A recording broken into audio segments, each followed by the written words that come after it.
Oi, oi, gente! Hoje vamos falar desse tema que vocês me pedem tanto, inflamação.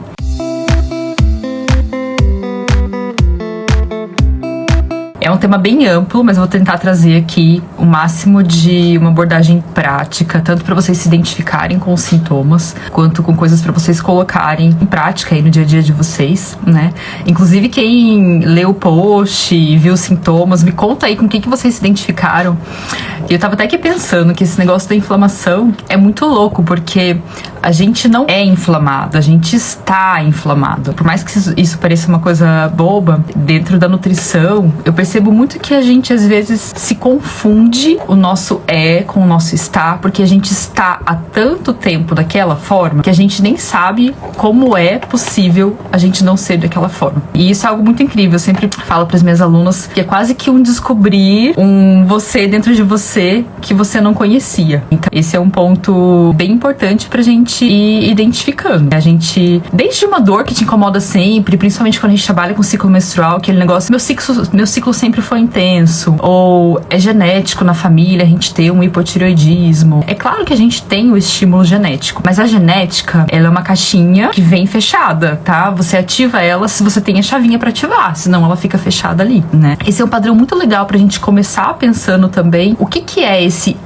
estar inflamada, diferente do que a gente pode ser, que tá muito além disso. Então a gente se desconectar com esses sintomas que às vezes a gente nos incomoda muito. Claro que a gente tem a nossa personalidade, a gente vai ter o nosso perfil, cada um é do seu jeitinho e isso é maravilhoso. Mas, por exemplo, às vezes algumas pessoas, olha, Pri, eu sou uma pessoa preguiçosa, né? Eu até falei isso recentemente em outra live. Eu sou uma pessoa cansada, eu sou uma pessoa irritada. E tudo bem, todo mundo vai ter um dia de preguiça, todo mundo vai ter um dia de irritabilidade, mas se isso é constante na sua vida, se você tá sempre, parece que carregando um peso, alguma coisa tem aí que muito provavelmente, eu diria, a gente pode melhorar. Principalmente porque alguns hábitos, às vezes, a gente cultiva desde que a gente é criança, que a gente nasceu, e a gente nunca se imaginou, nem identificou que a gente tem aquele hábito que pode ser destrutivo. Então isso é um ponto bem legal aí pra gente começar. Tá? Se vocês quiserem colocar alguns sintomas aí, e eu quero começar, eu vou falar um apanhadão geral do que eu vou falar aqui hoje com vocês, tá? Então eu acho muito importante a gente entender o que é inflamação, até onde a inflamação é boa e até onde a inflamação é ruim, porque existe uma diferença muito grande de uma inflamação necessária e de uma inflamação que não é necessária. Então a gente vai falar de alguns sintomas desse processo de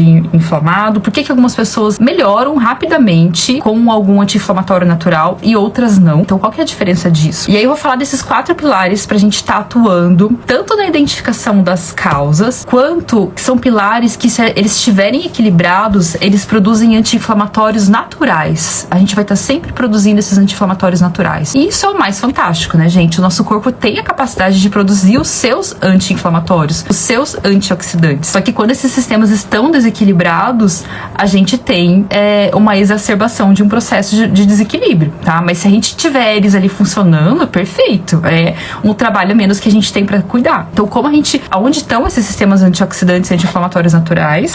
E aí a gente tem 2 impactos interessantes, que é o impacto no sistema imunológico, então como que funciona isso, e o impacto no cérebro. Vou abordar rapidamente um pouquinho disso. E depois, pra gente fechar, vou tentar compartilhar com vocês 5 hábitos que a gente faz muito comumente, mas que são altamente inflamatórios. Você às vezes esteja com a alimentação super legal e consumindo um monte de anti-inflamatórios, mas 5 hábitos que são inflamatórios e 5 hábitos que são anti-inflamatórios. Gente, então o que é essa tal da inflamação? É uma inflamação que a gente chama de baixo grau, tá? Como que é uma inflamação normal, saudável, natural do nosso corpo? É quando você fez um raladão, fica ali vermelho, inchado, é quando você ficou gripada e você fica com dor de garganta e você tem febre. Tudo isso é um processo do nosso sistema imunológico que tá se defendendo, que tá lutando pra reparar aquele tecido que foi danificado, aquele invasor que entrou no nosso corpo. Então isso é uma inflamação esperada, é uma inflamação saudável.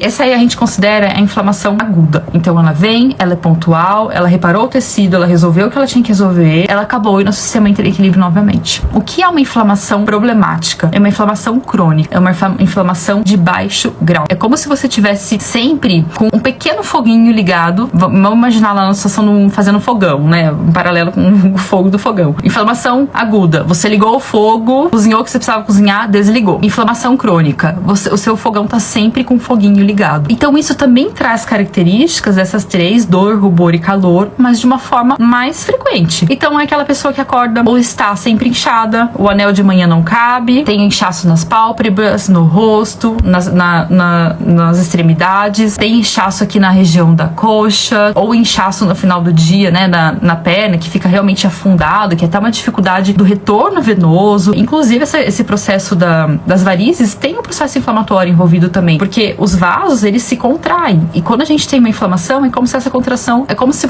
tivesse um elástico que perdeu o elástico, sabe? Então puxa e ele não volta. Então isso é um processo também que tem algo inflamatório envolvido. Então a gente trabalha com essa questão da inflamação crônica como sendo um problema. Outro sintoma também que é bem comum, o cansaço. Por que o cansaço? Porque quando a gente tem fatores que disparam a inflamação, a gente tem algumas questões que vão roubando a energia da nossa mitocôndria. A mitocôndria é como se fosse o pulmão da nossa célula, e é ela que está restaurando o nosso corpo sempre, é ela que está literalmente nos oxigenando. E quando a gente tem uma capacidade baixa de gerar essa oxigenação, é como se a gente estivesse respirando menos, e não necessariamente, não que você vai ter um problema nasal, mas celularmente você está respirando menos. Essa é uma outra característica também bem comum. Como que é esse cansaço? Mesmo você dormindo, você nunca se sente descansada, você tira um final de semana para descansar e não descansa, ou você se cansa muito facilmente com tudo parece muito pesado, tudo parece muito intenso. É claro que isso tem uma conexão muito forte com a questão das adrenais, que a gente vai falar, mas esse cansaço característico é muito do processo inflamatório em si. E o que é muito engraçado é que às vezes a gente retira isso, faz uma mudança tipo de uma semana. Lá no programa é um dos relatos mais frequentes, a melhora do cansaço. Em uma semana, em 2 semanas, as meninas já falam: olha, Pri, já tô acordando, eu que tinha dificuldade de acordar cedo, já tô acordando tipo às 5, 6 da manhã, com vontade de fazer atividade física, já tô me sentindo mais leve. É incrível como o nosso corpo responde rápido também. A gente estima que dentro de 72 horas a gente já consegue fazer um novo estímulo dentro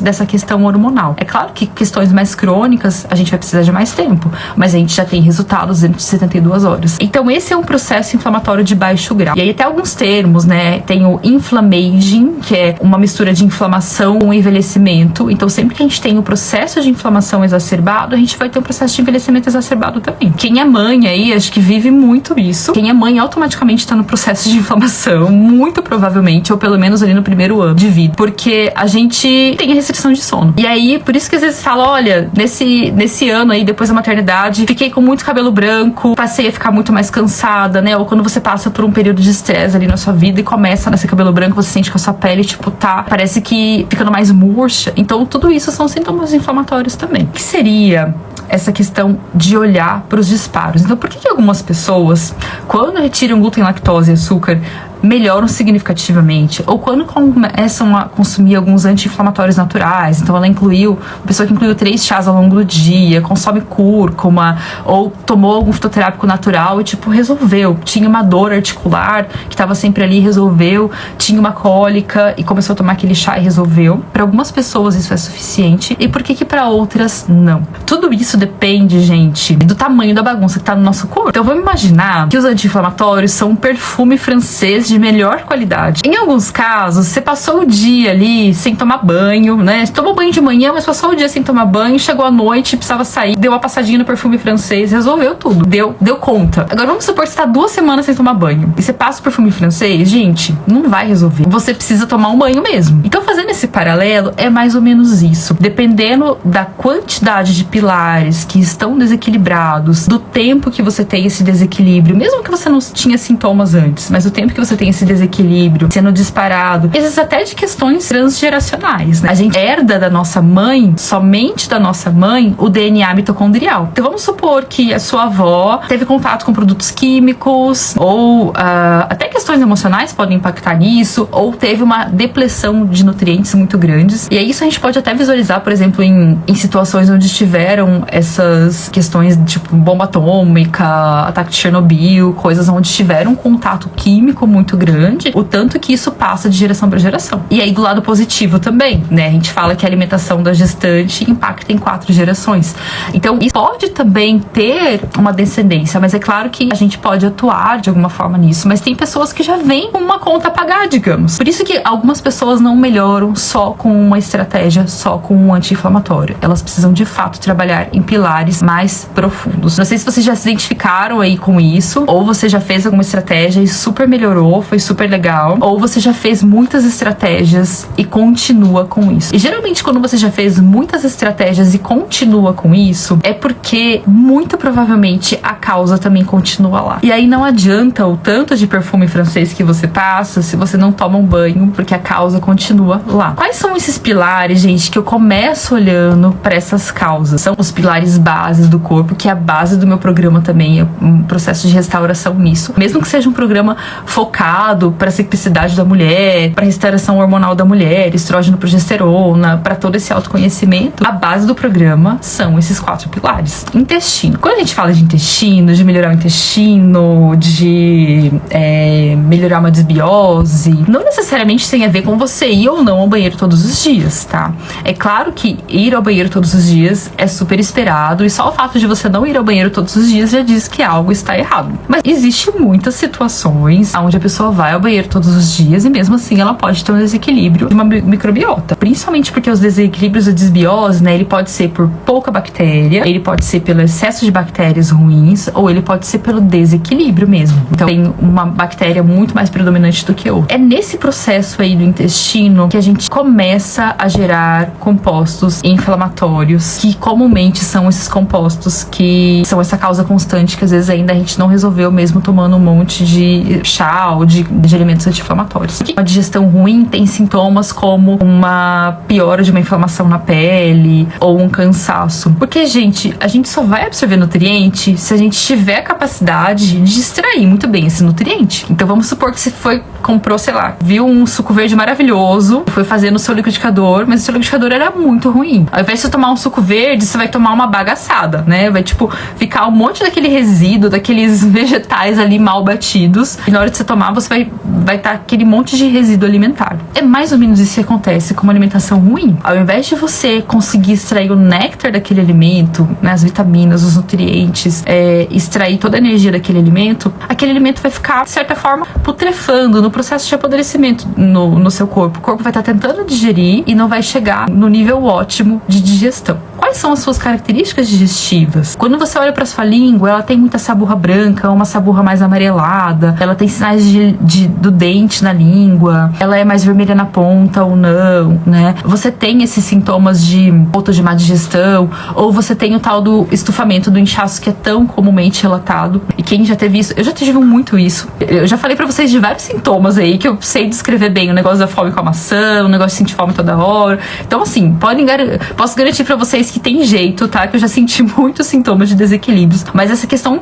que muitas vezes envolve a dor, envolve o incômodo, envolve até um desconforto social, de você não conseguir sair de casa, porque a todo momento você tá com aquele desconforto no intestino, né? Você se sente até insegura de sair. Então, tudo isso é um processo também. E esse processo, gente, às vezes pode ter começado na sua infância. Às vezes você tinha já uma sensibilidade alimentar que não foi identificada, mas que se manifestou com muita asma, muita rinite, muita sinusite, muita dor de ouvido, muito muco. Então aquela criança que estava sempre doente. Poxa, isso aí é um super alerta. Uma criança que tinha dificuldade de ganhar peso, né? Então já são alertas que às vezes a gente vai acumulando ao longo do tempo e a gente só não consegue fazer a conexão. Mas essa questão realmente do processo da gente trabalhar o intestino primeiro é muito interessante. É fácil de trabalhar o intestino, tá? É simples. É uma regra única que funciona pra todo mundo. É uma semana e tá 100%? Não, tá? Sendo bem sincera, não é fácil. Por quê? Cada um responde de um jeito. A gente não consome um alimento só todos os dias. A gente consome uma complexidade de alimentos e é isso que é recomendado, é isso que é super interessante, mas isso também dificulta da gente distinguir as coisas. A forma como você tava na refeição, se você tava mais estressada, se você comeu rápido, se você não mastigou direito, se você fez uma combinação que não deu boa, que não bateu, se o alimento tava, por exemplo, se você come uma pasta de grão de bico, que geralmente é um alimento, uma leguminosa, né, que no estado mais frio, é mais comum a gente comer a pasta de grão de bico no estado mais frio. frio, você come a grão de bico quente, isso pode impactar também, né? Então são muitas variáveis e também é um processo que não dá pra gente paralisar e falar, olha, não vou comer nada por uma semana até resolver, né? A gente tem que continuar comendo para ir melhorando, né? Mas resolve, gente, aos poucos as coisas melhoram, né? Aos poucos as coisas se resolvem. Depois que vem o processo do intestino, qual que vai ser a próxima etapa? Etapa do fígado. Tudo que entra no nosso corpo precisa sair. E quando esse processo de sair está mais lentificado ou não está sendo usado de uma forma adequada, a gente tem um problema aí. Alguns sintomas de uma baixa capacidade de detoxificação. Sensibilidade a cheiro, tá? Então, e aí esse sintoma já é uma questão bem exacerbada, assim, mas você tá, tipo, produto de limpeza, você se sente meio nauseado, você já, né, ou você sente perfume de alguém e você já fica meio incomodada. Essa questão da dor de cabeça é muito característica, principalmente quando é uma dor de cabeça no fundo do olho, né, aquela vontade de você apertar, então a cabeça tá muito conectada com o fígado também. Até uma dificuldade de dormir, às vezes acordar por volta ali da 1, 2 da manhã, que é o horário que tá finalizando o processo do fígado, que trabalha das 11 a 1, principalmente de uma forma mais intensa. Acordar inchada também colabora muito para esse processo. Uma sensibilidade muito aumentada ao álcool, às vezes que não tinha e piorou. Uma sensibilidade muito aumentada a medicamentos. Qualquer medicamento que você toma, você ou não reage ou hiperreage, e às vezes até suplemento. E ao café. Claro que, assim, muita gente toma café, tem sensibilidade ao café e não percebe isso. Às vezes tá uma vida inteira dormindo mal, uma vida inteira ansiosa e não conectou ainda os pontos, né? Mas o café, ele é um ponto que é importante a gente considerar, porque ele também demanda bastante das enzimas hepáticas para serem liberadas. E o que precisa ser eliminado através dessa via de detoxificação também, gente? Nossos hormônios. Então, quando o corpo não tem a capacidade de eliminar tudo de uma forma adequada, quando ele já tá tendo muito trabalho para eliminar outras coisas, ele vai ter uma redução na eliminação dos hormônios. Então, com isso, a gente começa a ter uma recirculação hormonal, a gente começa tanto a ter um efeito aumentado para estrógeno quanto para testosterona. Então, são alguns pontos que a gente tem para considerar também. E qual que é um processo de intoxicação nosso mesmo? A gente vai se intoxicando. Esse desequilíbrio intestinal. A partir do momento que você tem um desequilíbrio intestinal, essas bactériazinhas vão produzindo compostos que não são muito legais. É como se elas, vamos supor que elas fazem ali um xixizinho, elas eliminam uma substânciazinha no seu intestino, né? E essa substância vai entrando pro nosso corpo. Então a gente precisa ainda lidar com mais isso. Outro processo também é quando a questão das contaminações fúngicas ou a presença de fungos, né? Eu falo que muita gente não gosta de ouvir essa informação. Eu também adoro amendoim, mas o amendoim é um alimento altamente contaminado por fungo. E tem algumas pessoas que têm uma capacidade reduzida de eliminar fungos. Então, se você consome muito amendoim, muitas coisas que pegam fungo, né? Fruta cítrica, castanha do Pará, castanha de caju, café também tem. Então, às vezes, aquele processo pra ti, por mais que seja um alimento saudável, pra ti tá sobrecarregando. Então, a gente entrar nesses processos, o excesso alimentar também sobrecarrega esse processo digestivo e sobrecarrega esse processo de detoxificação. E o café, assim, eu até falo na minha aula, assim, vocês vão querer me matar, vocês vão lembrar de mim, vão querer me matar, tá? Eu já contei alguns casos aqui dos relatos das meninas, é sempre muito interessante ver ao longo da primeira semana quanto mais você sofre pra retirar o café, mais você precisa dessa retirada. Se você é aquela pessoa que tem uma super abstinência, se você é aquela pessoa que assim, passa mal, dor de cabeça, é porque você tá muito viciada no café, o seu corpo realmente não tá funcionando sem aquele estímulo. E aí, sim, o descafeinado já é uma opção menos pior, mas desde que seja de extração aquosa, né, porque o café, o processo de retirar a cafeína demanda também bastante compostos químicos. E assim, tudo bem você consumir café depois, desde que você saiba como é você sem o café. E é esse o ponto que eu bato na tecla. Você tem que se conhecer sem os seus sintomas inflamatórios, sem os seus vícios alimentares, para você ter um estímulo na vida para manter aquele patamar de bem-estar. Como que a gente vai ter vontade de ter bem-estar, de fazer mudanças, de abdicar de coisas que a gente gosta, se a gente não sabe como é se sentir naquele estado? Então, só depois da gente se sentir naquele estado que a gente consegue fazer as escolhas, né? Que a gente consegue, olha, eu realmente, essa dor de cabeça não faz parte de mim, eu de novo tomei esse negócio e me deu dor de cabeça, eu não quero mais. Então, é mais ou menos por aí que a gente vai mudando também. Essa questão do açúcar, é um dos pontos que mais causa uma inflamação constante. Por quê? Quando a gente tem um desequilíbrio do açúcar e da insulina, né? Então tem a questão que a gente fala do índice glicêmico, ou recentemente eu falei da flexibilidade metabólica, tá? Se vocês tiverem curiosidade, vão alguns posts ali pra trás e veem se vocês têm essas características. Então, uma pessoa que se pulou o horário da refeição começa a ficar irritada, começa a ficar com sintoma de hipoglicemia, ou às vezes que é confundido com uma queda de pressão, não consegue ficar mais de 2 ou 3 horas sem comer nada, tem essa demanda por açúcar, se sente muito cansada, mas de uma forma em picos. Então, em um momento do dia, tá hiper agitada, às vezes nem consegue se concentrar para fazer um trabalho, e em outro momento do dia tá tipo prostrada, né? Então esses picos são muito ruins. Tudo que causa uma variação montanha-russa no nosso corpo é ruim. O nosso corpo gosta de uma estabilidade. Então, seja uma variação montanha-russa hormonal, por exemplo, os momentos que a gente tem mais variação montanha-russa ali na ovulação e na menstruação são os momentos mais delicados também, que a gente precisa se cuidar mais. O momento que a gente tem uma variação ali, os picos, por exemplo, de manhã e à noite, são os momentos mais sensíveis também. Não é o momento da gente, tipo, sentar e comer uma panela de brigadeiro, né?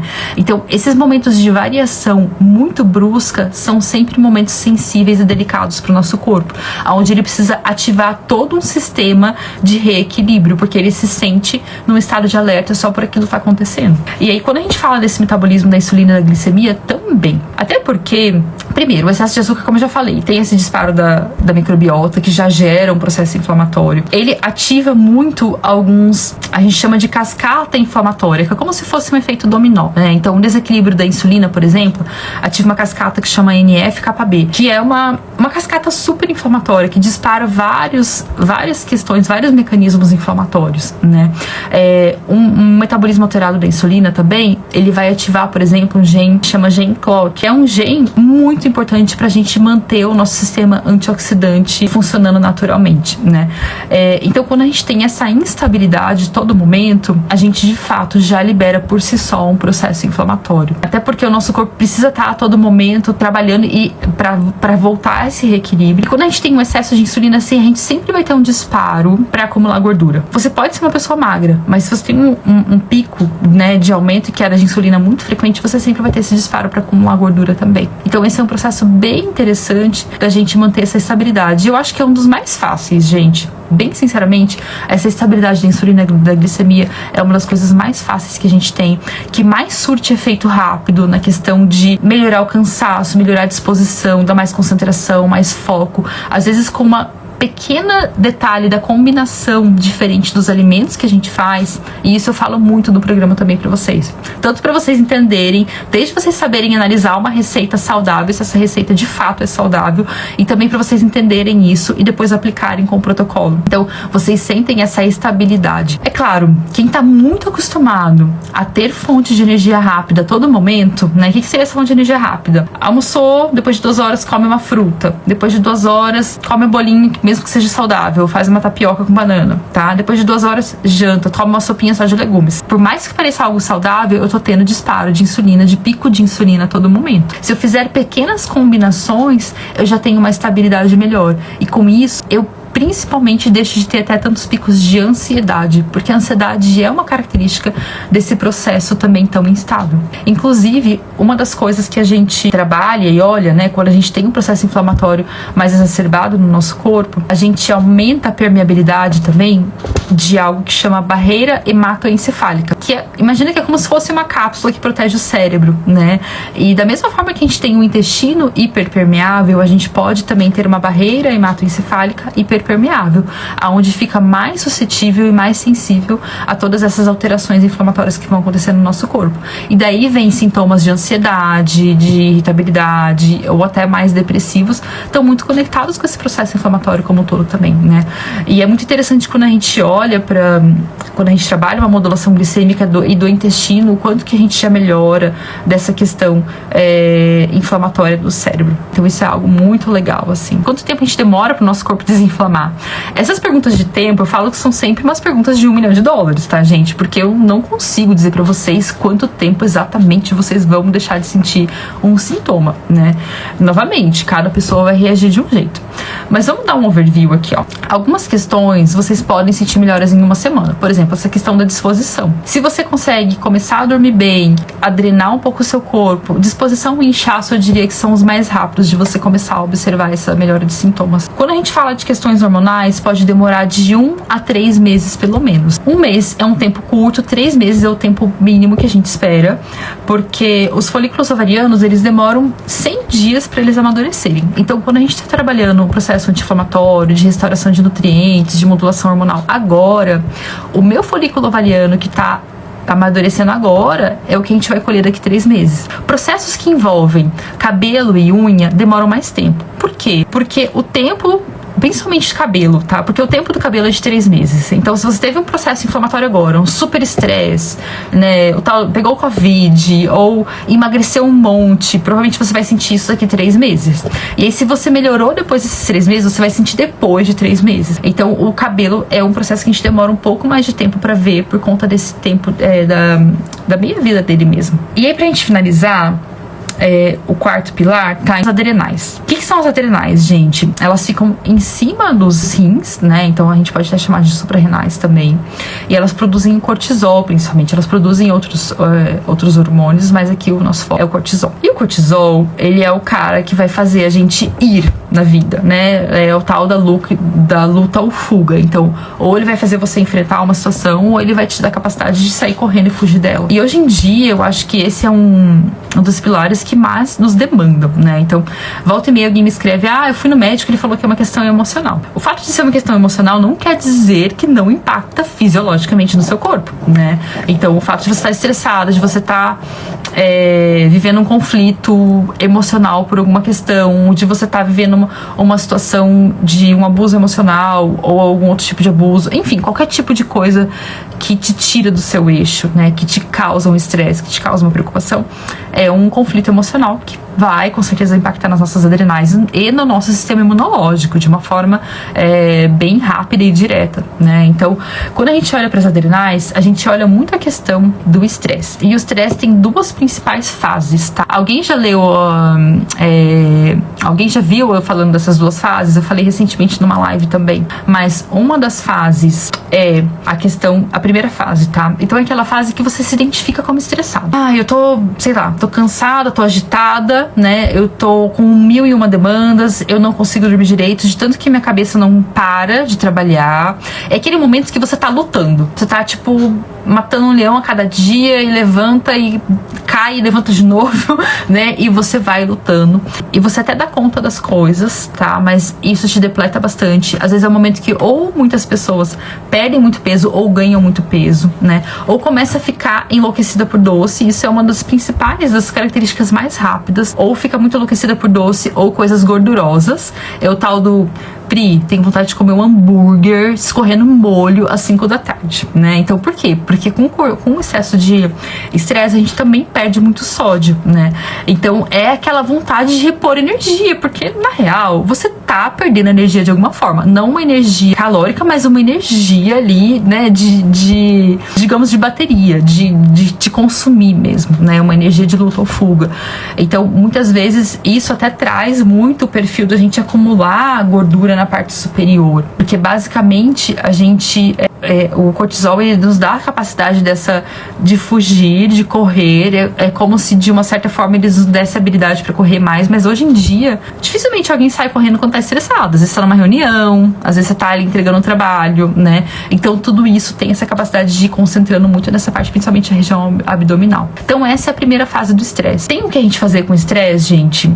Tem, tá? Mas é sempre um trabalho em paralelo. Não adianta também a gente entrar com 1001 estratégias de estresse, de adaptógenos, de reposição de nutrientes, de nutrientes que ajudam a gente a acalmar, a focar, se você não muda nada no seu contexto, né? Então, se você vive exatamente daquela forma e não pretende mudar, porque às vezes tem algumas situações de estresse que são pontuais, e isso faz parte da vida e a gente entende, bola pra frente, né? Vamos amenizar aqui essa situação e bola pra frente, logo vai acabar. Mas quando isso não tá passando, isso acaba se exacerbando de uma forma muito intensa. E a segunda fase do estresse é quando a gente se identifica muito com cansaço. Então, é um processo quase às vezes parecido com um processo depressivo. Você não tem vontade de fazer nada, você tá querendo mais ficar isolada, longe das pessoas, você se sente, né, muito sem vida, sem motivação para as coisas. A característica da tontura é muito frequente quem tem alteração do cortisol, né? Então, principalmente uma tontura pela manhã, ou às vezes você vai fazer uma atividade física ou algo que você comumente fazia e você se sente tonta, tá? Então isso pode acontecer também. Eu vou falar de como a gente ativa os nossos sistemas antioxidantes e anti-inflamatórios naturais. Primeiro, a gente tem um super antioxidante, 2 super antioxidantes talvez. Primeiro deles, melatonina. Você precisa tomar melatonina externa? Não, você precisa estimular essa melatonina interna. Sempre que a gente toma um hormônio externo, a gente diminui a nossa produção. É claro que em situações específicas, se a pessoa está super depletada, não está dormindo, essa melatonina ajudar, perfeito. Mas trabalhe nas causas para você produzir a sua melatonina interna, né? Como que a gente produz melatonina interna? A gente precisa primeiro produzir serotonina e converter essa serotonina em melatonina. Então entra aí vitaminas do complexo B, o que é super importante, tá? E a gente indica essa suplementação de vitaminas. A questão do sono e da luz. A gente precisa de algumas horas de escuridão para produzir melatonina. De algumas horas de escuridão, tá? Cerca de 4 horas, pelo menos. Se você tá no celular, tá? Trabalhando até tarde, com aquela luz de vitrine no seu quarto, na sua sala de jantar, às 8 da noite, às 10 da noite, você assistindo Netflix até 1 da manhã, você não vai produzir melatonina no seu nível ótimo, gente. Não vai. E isso é uma forma de você diminuir absurdamente um sistema super antioxidante e anti-inflamatório do seu corpo. Além disso, à noite, a gente tem como se fosse um brain wash, como se fosse uma limpeza cerebral, literalmente. Existe um sistema que chama linfático, que é como se fosse o sistema linfático do nosso cérebro. E ele começa a trabalhar principalmente nas primeiras horas de sono, tá? Então, se o seu sono não está ótimo, se você tem essa interrupção, isso até facilita a muito longo prazo, mas é assim que as coisas começam, a você não eliminar algumas proteínas que são os mieloides do cérebro, e essas proteínas vão se cristalizando, e é isso que facilita, por exemplo, a ocorrência de Alzheimer, tá? Cerca de 50% da população idosa tem Alzheimer, olha só, tá? Então, a gente trabalhar esse processo de dormir bem, pra gente produzir esses antioxidantes, é muito importante. Um outro antioxidante que é muito legal, a gente tem capacidade de produzir naturalmente, e é inclusive muito legal para a saúde da pele, é a glutationa, tá? A gente até consegue suplementar a glutationa, e pode ser muito interessante em alguns casos, mas a gente tem nutrientes que suportam a nossa formação natural da glutationa, tá? E aí vem uma combinação do sono com o nosso sistema detoxificante. Então, por isso que muitas vezes a gente tem uma exacerbação ou de problemas da pele, ou até de problemas dos processos respiratórios, e tem muito a ver com a questão de detoxificação, né? Até alguns nutrientes, eu falo muito, né, quem me acompanha mais tempo já ouviu do grupo das brassicas, brócolis, repolho, couve-flor, que isso fornece muito dos nutrientes que a gente chama dos nutrientes enxofrados, né, que vão fornecer muito desse suporte da capacidade detoxificante. É claro, se seu intestino está ali desequilibrado, você vai comer brócolis, couve-flor, repolho, pode ser que você estufe que nem um balão e me xingue pelo resto da semana, tá? Mas aí a gente começa trabalhando essas estratégias de outras formas primeiro, e a gente sim precisa retirar esses alimentos por um tempo determinado e depois voltar a reintroduzir, tá? Mas precisa fazer essa retirada, assim, para quem tem essas características, tá? Tratar isso, que não é com probiótico, é realmente tratar esse intestino e depois voltar a reintroduzir. Esses são alguns antioxidantes só que a gente produz à noite, ó. Melatonina, glutationa e limpeza cerebral.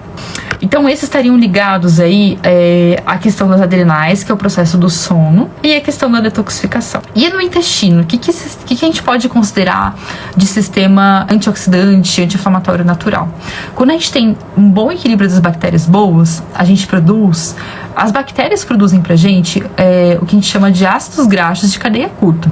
Imagina que é como se fosse um tipo de gordura muito boa, muito saudável, que só as bactérias produzem. Então, esses ácidos graxos de cadeia curta têm vários efeitos no nosso corpo, de modulação glicêmica, de modulação inflamatória, né? Que a gente tendo essa microbiota saudável, elas produzem naturalmente pra gente. Como é que a gente alimenta essas bactérias para produzir esses ácidos graxos de cadeia curta? Através de fibras, principalmente fibras solúveis. A gente pode aí considerar a chicória, a gente pode considerar a aveia, a gente pode considerar a goma acácia, mas isso desde que seu intestino já esteja em um nível de equilíbrio, né? Quando ele está desequilibrado, desequilibrado e você consome muita fibra, novamente, você vai estufar, você vai passar mal, você vai inchar e vai me xingar pro resto da semana, tá? Então por isso que esse processo da gente trabalhar o intestino é muito interessante para ele mesmo produzir esses compostos naturais pra gente. E só complementando, uma outra forma da gente produzir esse processo anti-inflamatório, né, dentro da detoxificação, é que o próprio fato da gente conseguir se limpar de uma forma adequada já é um processo antioxidante e anti-inflamatório, gente. Esse é um ponto muito interessante da inflamação também. Se a gente tem um disparo inflamatório, se a gente tem um estado inflamatório no nosso corpo, a gente vai direcionar para que os hormônios sigam caminhos mais inflamatórios. Então, o que é isso? Deixa eu pensar aqui numa correlação. Imagina que os hormônios são uma folha de papel. E essa folha de papel, ela pode se converter de formas diferentes. Imagina que você pode fazer 1 milhão de formatos de origami com essa folha de papel. E quando a gente está equilibrada, sem um processo inflamatório exacerbado, instalado, a gente consegue fazer origamis maravilhosos, formato de passarinho, sei lá. Não entendo muito de origami, mas origamis maravilhosos. E quando a gente não está com esse estado inflamatório equilibrado, a gente está inflamada, a gente só consegue amassar esse papel. Então, o que é isso na fisiologia? Quando a gente tem um estado inflamatório, naturalmente a gente vai disparar para ter maior conversão nos hormônios ruins, do lado da testosterona, o DHT, que é o que causa queda de cabelo, a acne. A gente começa trabalhando lá nos 4 pilares, mas principalmente no metabolismo da insulina. Na estrona, que é o hormônio que está mais conectado com a ocorrência de câncer nas mulheres, ou alguns outros como o 2-OH, né, que então tem algumas variações de estrógenos ali que não foram convertidas na sua forma ótima, né, e elas acabam, quando tem um estado inflamatório, piorando esse processo também. Então, nesse sentido, a inflamação e a detoxificação andam muito juntos na modulação hormonal, né, eles estão sempre direcionando isso. Não quer dizer que a gente vai consumir o estrógeno, mesmo que você use um sintético ali, um tipo bioidêntico. Se você consumir um estrógeno bioidêntico, ele ainda pode se converter em outra coisa, de uma forma diferente. A mesma coisa a testosterona. Então, a gente garantir que esses caminhos estejam, tipo, muito bem azeitadinhos, né, e como se fosse realmente um quebra-cabeça, onde as peças estão se encaixando, é um processo muito legal também, tá? E aí, um outro anti-inflamatório legal da gente considerar, o próprio cortisol é um anti-inflamatório, gente. Quando ele tá em níveis equilibrados, ele vai ser um anti-inflamatório natural.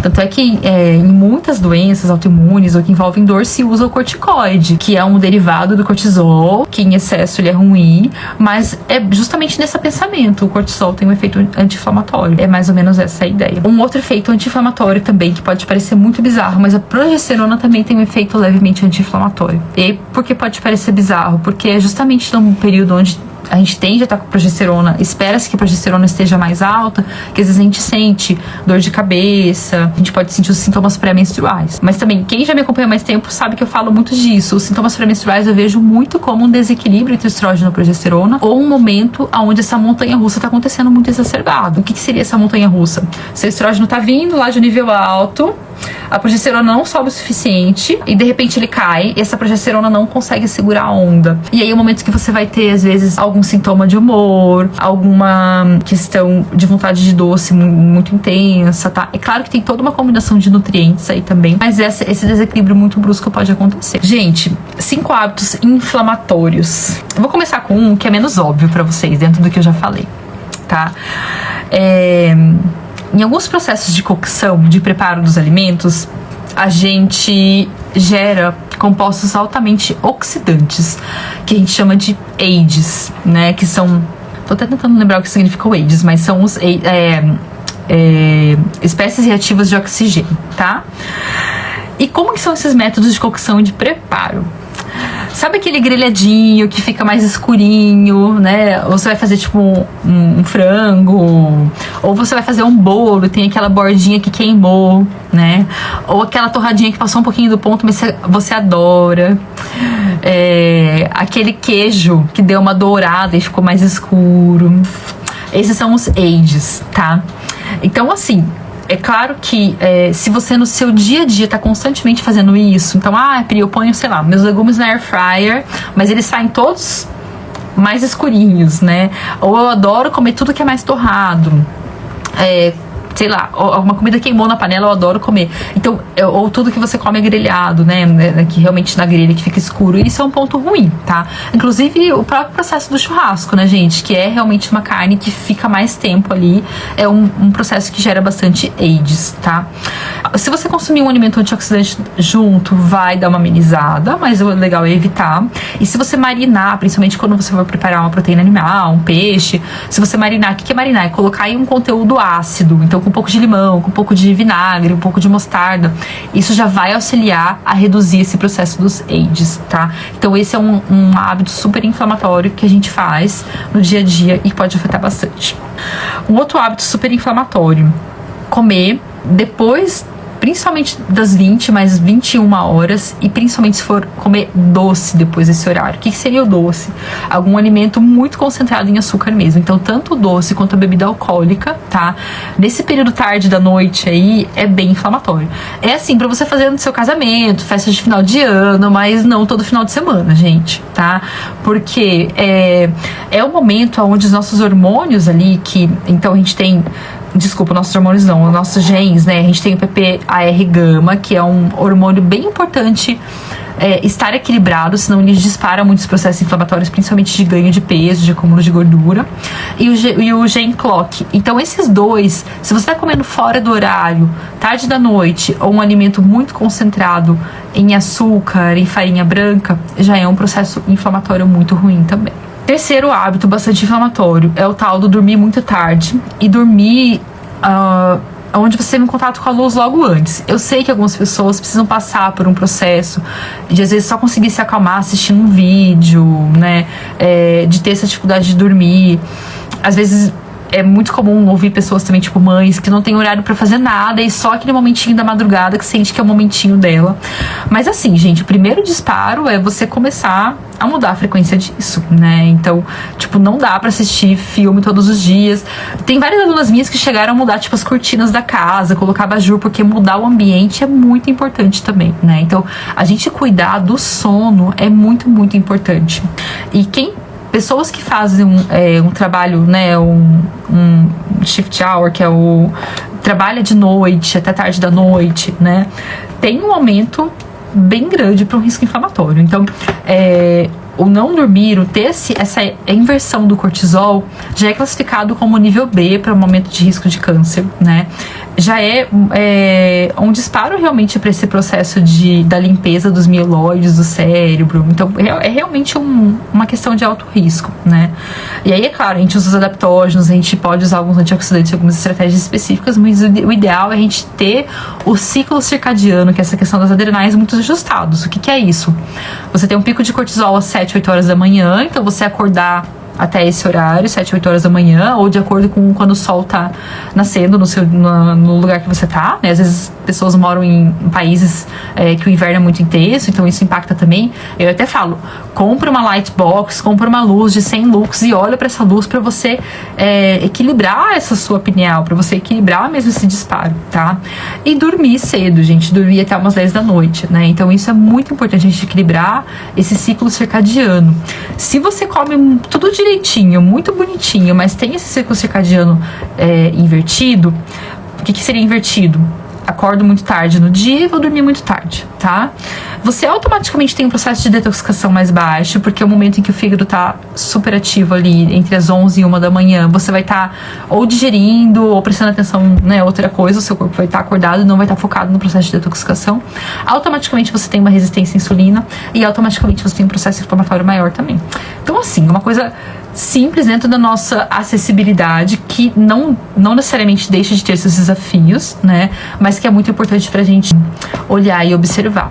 Quarto hábito bastante inflamatório que a gente tem é realmente a gente não dar o intervalo entre as refeições que a gente precisa. Então, tanto o intervalo, eu falo 12 horas entre o jantar e o café da manhã é benéfico para todo mundo, tá? Então, nem considero tipo um jejum, é só um descanso do corpo pra gente restaurar esses micro-organismos no intestino, a gente não ter um supercrescimento bacteriano e pelo menos 3 horas de intervalo, de 3 a 4 horas de intervalo entre as refeições. Por quê? Depois de 90 minutos que a gente comeu, acontece como se fosse uma limpeza do intestino. A gente tem o estímulo de algumas secreções ali, né, de enzimas, e isso vai fazer com que sabe aquela limpada final da cozinha, é como se fosse um jatinho de água, digamos, colocando o alimento que foi digerido de fato para frente.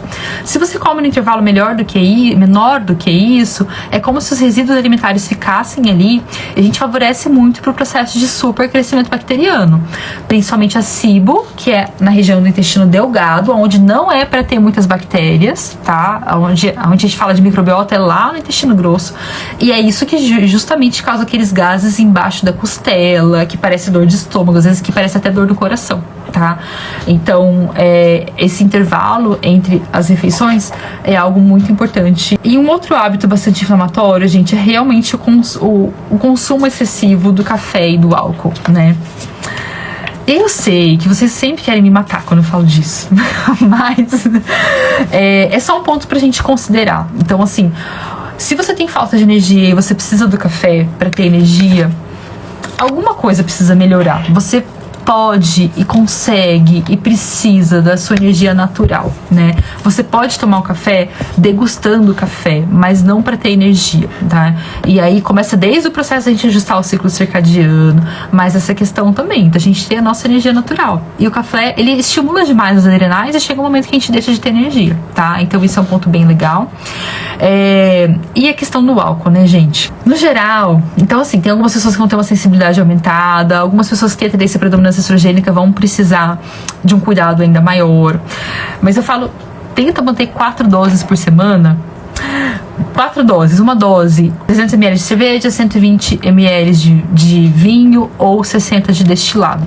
Sempre não com o estômago vazio, com o estômago cheio ou com fontes de gorduras saudáveis, ou você ter comido, você pode, por exemplo, fazer uma bolachinha salgada com algumas sementes e comer antes ou junto, azeitona, né?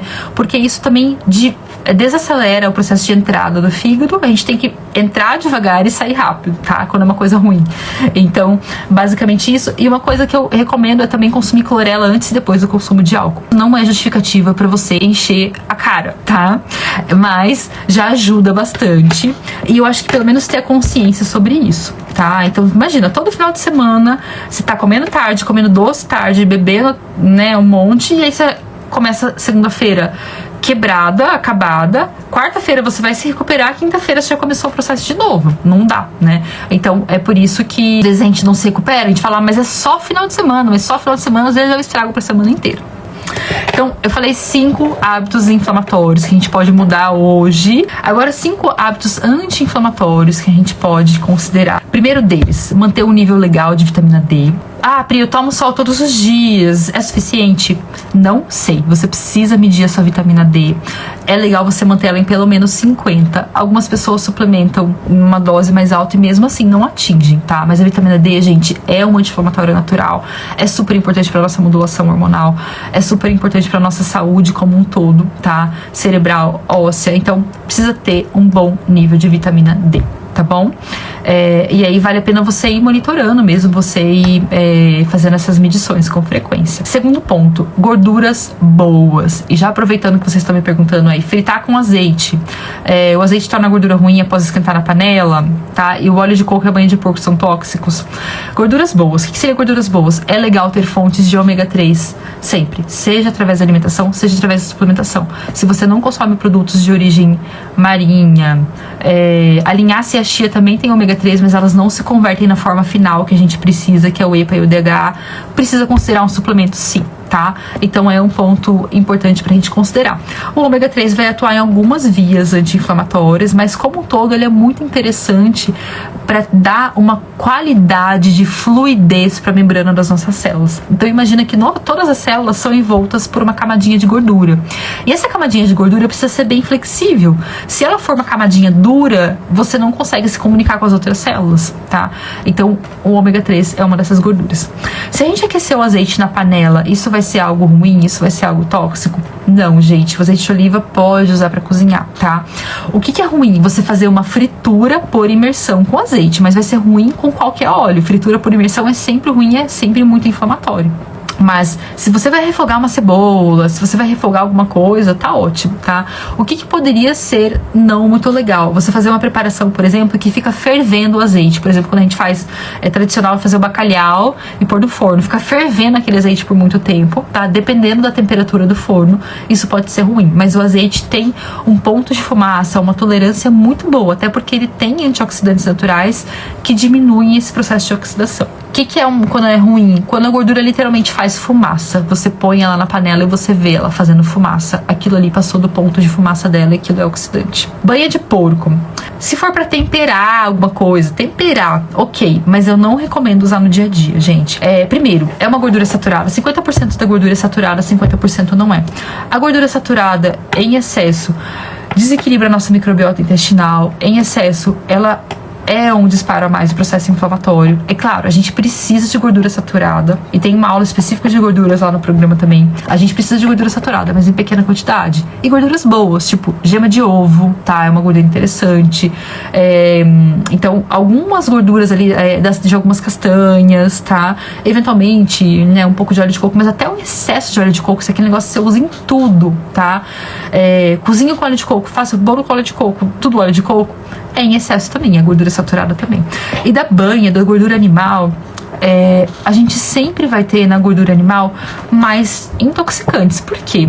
Tudo que a gente acumula no nosso corpo, e os animais é a mesma coisa, que é mais intoxicante, metais pesados, agrotóxicos, a gente vai acumular nas células de gordura, porque os contaminantes são lipossolúveis. Então, você comer uma gordura de um animal que no nosso processo produtivo, infelizmente, não é muito saudável, eu não acho muito interessante, tá? Então, novamente, por uma questão sensorial, você temperar com um pouquinho de banha, ok, mas no dia a dia você cozinhar tudo, não. Então, eu falei da vitamina D, do ômega 3, e aí vem a questão dos chás. Todo tipo de chá, gente, vai ter um efeito anti-inflamatório muito legal. Em menor ou maior grau, as ervas, as especiarias sempre vão nos fornecer questões anti-inflamatórias muito bacanas. Então, você considerar pelo menos 3 xícaras de chá por dia é muito interessante. Pode ser de 150 a 200 ml, tá? E aí você pode ir variando essas ervas, mas talvez o que não tenha muito, assim, efeito anti-inflamatório. Se você, por exemplo, pegar um chá de abacaxi, de maçã, principalmente de saquinho, não vai ter um efeito inflamatório tão interessante, tá? Então você incluir 3 xícaras de chás de ervas interessantes é muito legal. Quais são ervas que têm um efeito super anti-inflamatório, que são bem acessíveis e que a gente pode incluir no nosso dia a dia, tá? As minhas preferidas: gengibre, tá? O gengibre, para modulação intestinal, ele é fantástico, para melhora da digestão, ele é fantástico, para efeito anti-inflamatório, ele é fantástico, para cólica, ele é fantástico. Então, ele é muito legal para reduzir a distensão abdominal, ele é fantástico. Canela também é muito legal para modulação glicêmica. Tem pessoas que têm sensibilidade à canela, tá? Mas e aí você sente como você reage. A cúrcuma é muito bacana. Mesmo que você não consuma cúrcuma com pimenta ou com gengibre, que são os fatores que melhoram a absorção dela, se você consumir só a cúrcuma, ela vai ter um efeito anti-inflamatório no intestino. Para absorver, é claro, ela vai ter um efeito anti-inflamatório depois no corpo, principalmente para dores articulares, né, pra gente modular o processo de detoxicação, mas sem nada ela já vai ter um efeito anti-inflamatório no intestino, o que é muito legal, tá? Então, e o chá verde, né? Então, o chá verde também é um alimento muito, muito bacana. Tem um viés aí que eu acho legal a gente considerar, que muitas vezes tem alimentos que têm um potencial anti-inflamatório super legal, mas eles só não são muito estudados. Então, quando a gente fala de chá verde, é uma erva muito estudada. Quando a gente fala de cúrcuma, é uma erva muito estudada. Mas a gente tem compostos, principalmente brasileiros, do microbioma brasileiro, da biodiversidade brasileira, que podem ser muito interessantes também. Por exemplo, o urucum. O urucum, você já viu a cor do urucum, do coloral, né? Então, ele também tem um potencial anti-inflamatório interessante, é algo super acessível que a gente até ignora, que a gente desconsidera, tá? Algumas ervas também, por exemplo, a própria questão do camu-camu, que é uma fruta super rica em vitamina C, todas as frutas que são de cor muito intensa, amora, açaí, ameixa, tem um potencial anti-inflamatório muito legal também, tá? Então, vocês podem considerar essas questões também. e de outros hábitos anti-inflamatórios, o cuidado com os intoxicantes, pensando no processo de detoxificação, né? O que seriam esses intoxicantes? Os plásticos, aquecer coisa em plástico, carregar a garrafinha de plástico, deixar a garrafinha de plástico no carro, fervendo por um mês, depois tomar água que estava dentro dela. Então esses contaminantes, principalmente nós mulheres, que tem às vezes contato, produtos de limpeza, tinta de cabelo, patati patatá, né? É muito intoxicante. Dentro de um organismo que às vezes já está lutando para detoxificar outras coisas. Então vamos supor, você consome os plásticos, consome café, consome álcool no final de semana, toma anticoncepcional, toma um medicamento porque você tem cólicas horríveis, né, por conta de tudo isso. Gente, olha tanta coisa que seu corpo tem para detoxificar, tá? Então já é muita coisa para o seu corpo detoxificar. Então realmente você eliminar esses contaminantes, mudar a panela, não usar a panela que esteja riscada, a panela de alumínio, retirar os contaminantes plásticos que tem um efeito também fitoestrogênico enorme, né? Atrapalha nossos hormônios diretamente, tá?